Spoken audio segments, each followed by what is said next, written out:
Originally sir, hindi kami sa farming talaga.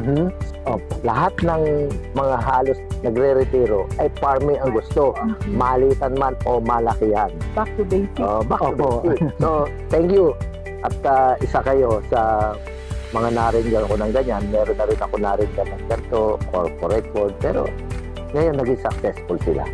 At hopefully kayo, nag-uumpisa pa lang naman kayo, sigurado, aangat at aangat kayo. Ito lang nga yung mga produkto nyo. Sana po. Diba?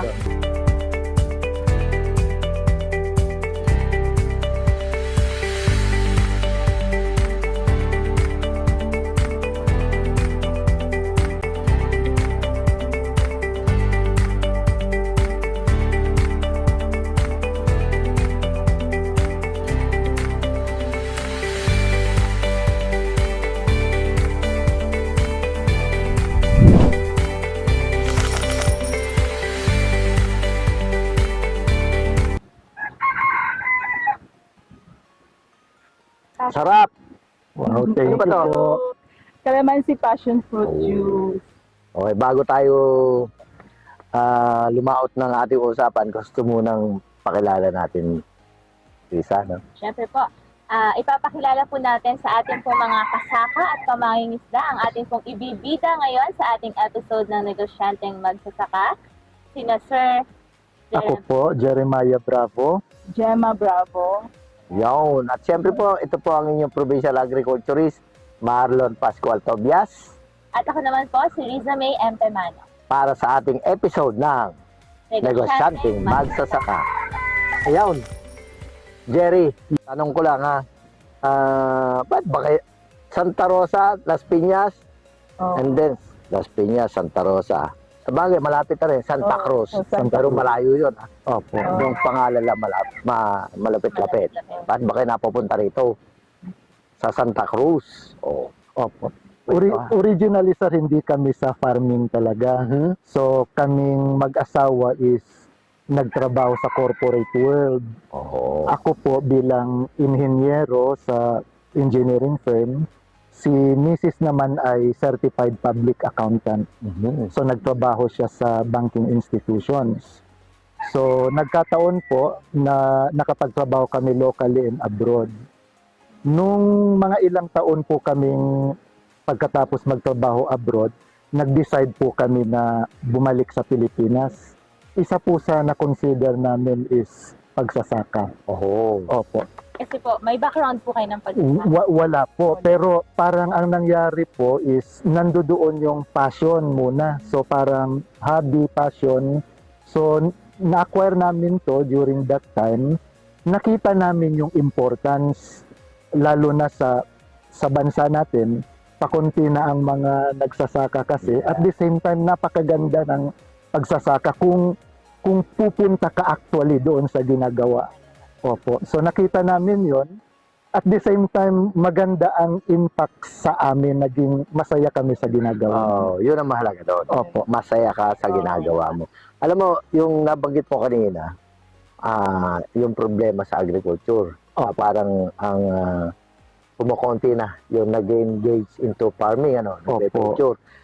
Kami nga lagi sinasabi namin sa pamahalaan at yun naman, ang hikayatin yung kabataan. Yes po. Pero nakakahikayat naman tayo sa mga kabataan, Risa? Pero isa sa nalilimutan nating hikayatin, itong mga gantong mga galing sa corporate world. At saka yung mga, ito, isa na rin sa nagpaparami ng populasyon sa farming, ay yung mga nagre-retiro. Lahat ng mga halos nagre-retiro ay farming ang gusto. Malitan man o malakihan. Back to basics. Back to basics. So, thank you. At isa kayo sa mga naringgan ko ng ganyan. Meron na rin ako naringgan ng ganito, corporate world. Pero ngayon naging successful sila. At hopefully kayo, nag-uumpisa pa lang naman kayo, sigurado, aangat at aangat kayo. Ito lang nga yung mga produkto nyo. Sana po. Diba? Gano'n na po katagal yung farm? Ito na-acquire namin 13 years ago. Pero since nag-abroad kami, bumalik kami just 10 years ago. And then, hindi pa talaga siya namin na fully focused just like 2 years, Yes. yun na yung talagang transfer kami dito na na-focus namin ang 2022. Opo. Patapos na pandemic, ano? Yes po. Oo. Yun. Maganda ang simula nila. Ano? Opo. Nabanggit ni Ma'am na ang gusto niya daw po ay sa rice. Opo. Itong farm, ma'am, is dinevelop namin kasi originally po ito is mostly palay siya. Ngayon, nung nag-start kaming mag-venture into farming, nakita namin na dapat may option. Kaya ginawa namin integrated type o parang diversified ang tanim. So just in case magkaroon ng mga hiccups sa rice, problem, merong makukuhaan na iba. Opo. So nagtanim kami, kalamansi, tinadtad namin, fruit bearing trees, mga gulay po. Para yung waiting period din, ang gulay kasi ang bilis eh. So laging meron. Unlike sa rice, aantay ka ng medyo ilang 4 panahon. Maganda yung sinabi mo kanina, meron kang panalo. Opo, yun po. Oo. Just in case magkaroon ng problema sa palay, May, binagyo, yan. pagkukunan. Opo. Yan yung lagi namin pinapaliwanag sa ating mga magsaka. Hindi po pwedeng monocrop ka lang. Yes po. Pag tinamaan ng anumang kalamidad, wala na, laglag na si farmer. And then we also concentrate din sa livestock. Yes, Oo. opo. Kaya siya integrated. Nagko-complement ang bawat project mo o ang bawat commodity. Ano? Yes po. So meron kaming manok, kambing, rabbit. May ano ka ba dyan? Baboy? May baboy kami dati, pero right now, kinonvert namin to fish aquatic, yung Oo. mga fish pens, kinonvert muna namin ng tank. Mm. Kasi nung na ano namin yung ASF, para lang Oo. muna, hindi na muna namin Tama. para yun lang yung ano namin, yung Reduce the risk. reduce the risk. Yes. So, Kasi yung risk dati nung during pandemic, yung ASF, oo, sumaba yun. we thought of kailangan mag-change. Yes. Oo. So, before kami sa ASF, kinonsider na namin convert to aquatic. Aquatics. So, right now, we're into tilapia. Opo. Kami ng tilapia. So, kompleto, no? Opo. From kanin hanggang ulam. Yes po. Meron ka bang asin? Ikaw, Ma'am, di ba po, accountant, tas engineer, ano po? Opo. So, ano po yung ano nyo po, para naging base kung paano nyo po naisip na kailangan hindi lang rice? Kumbaga, meron po ba kayong tinitingnan na farm din? Parang, Ano ma'am, talagang based on experience po. Kasi nung dati, tulad nung mga 13 years ago na acquire na namin ang property, merong caretaker na siya yung namamahala. Kapag bumagyo, ubos po yung ubos ang harvest o kawawa. Kaya sabi namin, kailangan natin Wala rin siyang parte noon. wala rin siyang Wala rin parte. Opo. Tapos hindi mo masisave yung palay kasi nakadapa sa putik. Tama. So kaya naisip namin, kailangan nating gawan ng paraan while early. Yes. So yun po, kami, diversified. pero meron po kayong mga nagtatrabaho po dito sa farm? Yes, oo. So, meron kaming 3 full-time. And then kami talagang hands-on kami. Opo. Hands-on Yun ang, kami, oo. minsan kasi ang ang failure ng mga sa negosyo o naman sa farming, minsan yung talagang focus, tutok Yes po. ng may-ari. Hindi naman po pwedeng lagi natin Caretaker. i-ano sa caretaker, di ba? So, dapat talaga personal. Tama po yun. May nakita ko rito bigas. Opo. Mukhang ani na ba yan dito? Opo, Opo. dito Kailan yan sir. season? Nung nakaraang Yung season? nakaraan po. Okay. Saan mo naman, nakapack na yan eh. Ilang kilo ba yan? 5 kilos. Pangayuda ba yan? Pwede rin po. Binibenta na rin sa Santa Rosa. Yun. Meron kaming store sa Santa Rosa. Oh. So, doon namin binibenta yung mga products namin. And then, nag-o-offer din kami online. Okay. So that, while nandito kami, marami nang mag-o-order sa amin. Pagdating nyo po doon. Pagdating namin doon, dala-dala na namin Dala mga na. orders. Plus, may buffer pa pag may mga walk-ins. Yes. So, ganun yung namin. So, hindi mo tinangka mo rin magbenta ng palay lamang. Yung meron man tayo sir pag tag-ulan kasi wala pang Dryer. mechanical dryer. Mm. So, instead na masira yung palay, Ibenta niya. bibenta na lang Bibenta na. natin. Yun yung minsan problem ng mga magsasaka Oo, pag tama. kulang ng mga machinery, yung Mm. ang mga Post-harvest. post-harvest facilities. Mm. Kasi talagang wala ng option but to sell. Yes. Oo. Oo. But this time, thank you, meron ng Opo. help ang DA through our Mm. co-op, ako Mm. Prolag din na. Meron ng recirculating dryer. Pwede namin kayong mamaya, sir. Opo. Opo. Pupuntahan po natin. Opo. So yun ang isa sa gusto nating ibigay na advice sa ating mga farmer. Ako lagi ko sinasabi pag may mga magsasaka na nagrereklamo, napakababa ang walang kinikita. Kasi nga pagkaani nila kahit tag-araw, benta na agad. Ang kumikita lang talaga yung traders eh. Tama. So, kung kukwentahin mo yung kinikita nila, mas malaki pa kita sa farmer. Oh. Totoo po. Di ba? Minsan break even lang. Kaya nga, ang lagi sinasabi, yung practice nyo, from palay to rice. Opo. At then, kayo na yung mismo magbenta. Di ba? Opo. Yung kita ni traders, kita ni rice miller, ni retailer, Nawawala na. mawawala. Nasa inyo na yun. Opo. Kaya lang, huwag naman masyadong mamahalan. Kasi, Mababa. siyempre, di naman kailangan nating iparehas ito doon sa presyo nung nasa mall. Yes po. Iba packaging, may presyo, may pwesto yun, may resibo, ang farmer naman natin, wala pa. Diba? Opo. So, makapag baba lang konting presyo, kita pa rin. Opo. Yun. Maganda yung mga ginagawa nyo at alam ko na sa pamamagitan ng ating episode na ito matututunan kasi kayo yung buhay na gumagawa nito, kayo yung mismong Thank you. practitioner. Thank you po, sir. So ano pa po yung mga iba niyo pong tanim po dito sa ano nga pong panghalan po pala ng farm? MY Farm. Mm. MY Green Thumb Farm. So, Akala ko my farm.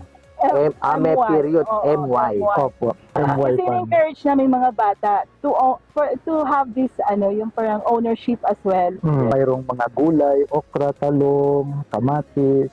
Tinatry namin ang potato. Tapos fruit-bearing trees. Very marami. Marami, Durian, opo. mangosteen, Mm. meron kaming grapes, Langka. langka. Marami. Sempedak, yung mga Oo, parang nagko-collect kami ng mga iba-ibang iba-ibang fruits. So fruits. that the season ng mangga, meron kami by the way, Guimaras Mango. mango. Tapos process din namin siya, ganyan. And offer din namin as raw. So, kung hindi season ng mango, May ibang iba pa, fruits. like sa avocado, or langka. Yung mga, parang, Kung ano po yung season na Meron po, meron opo. po kayo. Oo. yeah. Lalo And na papaya, lagi-lagi yan. Lagi. All year So, round madami yan. kaming papaya. And then, all year round din ang calamansi. Dito galing yung papaya ha? Opo. Oo. Malaki ba? Malaki po. Karamihan sa papayang malaki, medyo matabag na. Matamis. Matamis pa. Thank you po. Kahit sir. na yung tamis. Opo.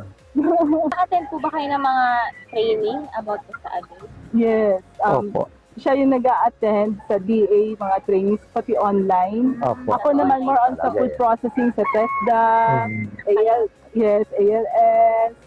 Madami ako ina-attendan din ng mga food processing. Food processing. Minsan naman. sumasama siya sa akin sa food processing. Mm. And then siya more on sa DA and our own mga research. Opo. So nagtatanong rin po kami sa ibang farmers kahit yung mga nauna sa amin para makuha namin yung experiences nila. O kasi magandang learning yun yung experiences nila. Tama. Ang ginagawa namin style sa mga alagang hayop as much as possible yung natural way lang, so yung makulungan Hindi namin. naka-range Opo. siya, pre-range. Naka sa controlled siya, parang tulad nun. Hindi nililipat mo yan. Hindi na sir, Hindi na. ganon sila, ganon. Oo. Hindi wala nang damong natutuka doon. Binibigyan sila ng mga pag nag-grass cutter, Hindi po pala sa mga halaman. Oo, opo. Na, Na-maximize niyo pa po yung space. yung space, opo. So ito mga native chicken namin. Ang pakain namin yung byproduct sa Darak, patay. mga darak. Darak. And then mga gulay. Gulay. Kunyari hindi namin Mukhang panabong to Jerry. Halo-halo, sir. May meron yung alam nyo yung paraokan, sir. Parawakan. Meron Ayun, kami dyan. Parawakan. Ayan, isa rin yun. Ang matapang naman. Yun po ang kagandahan ng integrated. Ano po, kung ano po yung kailangan ng chicken, makukuha na po natin dito sa Tapos yung mga nila, yung Chicken manure. o manure, Pang fertilizer. fertilizer. Opo. Mainit po yun. Oh, Granada. Opo, pomegranate po. Pomegranate. Mga purple guava. Tapos yung parang giant avocado, pero pa siya. Giant to. Gano'n? Sabi, sir, mga more than a kilo daw siya, sir, pag namunga. Sabi. Kala ko dwarf Pag pa, sir, siguro pa yan, pero lalaki yung bunga. Ganin namin during Pandemic. Opo. Ako nag-iisip din itong pomegranate. Opo. Dami ko doon, kaya lang hindi ko pa nakitatanim. Maganda rin. Di ba? Maganda, sir. Yung, siya, herbal eh. Napaka-mahal nung hindi ko lang alam kung paano natin siya i-extract yung Ang ganda, sir, yan. Kaya lang, bihira pa yung ganyan. Opo. Natikman namin, naka-harvest kami. Ang ganda na. Dami mo to, no? Opo. Yung na to eh. Hinog na, sir, yung Hinog iba. na. Maraming hinog. Dami pang Opo. Tapos Ay. namumulaklak na ulit. Ang lalaki, Malalaki po. Ayun. May marami. Matamis. Oh, Matamis. Matamis. Opo. Marami po kayo. Ito mga, ito, separate na. Yun naman pala. Sa yung from Basilan na variety. Ito? Opo, yung sir, yung paraokan, yung huluano. Meron dyan. Ito sila, parang may lahing, yung saso. Brown egg. Brown egg. Brown egg. Di ba po, naranasan po natin El Nino. Opo. Paano po kayo, ano po yung naging Talagang po, meron naman kaming deep well, di po? tapos yun po ang source ng tubig, kaya manually, may using the hose, dinidilig po talaga. Pero Then, hirap din talaga. Mahirap po, opo, na Kahit na meron kang tubig, mahirap, iba yung init ng grabe talaga. Affected niya. Pero yung sa namin, noong time na meron na kaming fish tank, instead na yung water, pag i-replace namin yung water, hindi namin sinatapon. Yun yung Pandilig. Oo. Tapos, ito yung rice milling machine namin. Opo. Dito nyo na ilano. Opo, yung Rice po. dyan na kami Pang sa namin. Sa inyo lang po. Oh, Pero yung pagka yung pantinda, dito rin, sir. Opo. Dito rin. Pag hindi kaya, sa labas. pag maramihan na talaga. Maramihan, opo. And then, kasi gusto namin, kasi may time na ang darak sobrang mahal, sir. So, yung darak, wala kaming problem. Hard kami Pati magpapakain. mga binlip, ang pakain. Magkano bilhin mo dito? Mga 50, 48, no? 40 plus, sir. Pwede na po siya pang yung parang community style lang production. Small scale lang. Yan, galing yan. Yan yung namin. Talagang Parang yung palay mo. Ito na eh. Opo. Yan.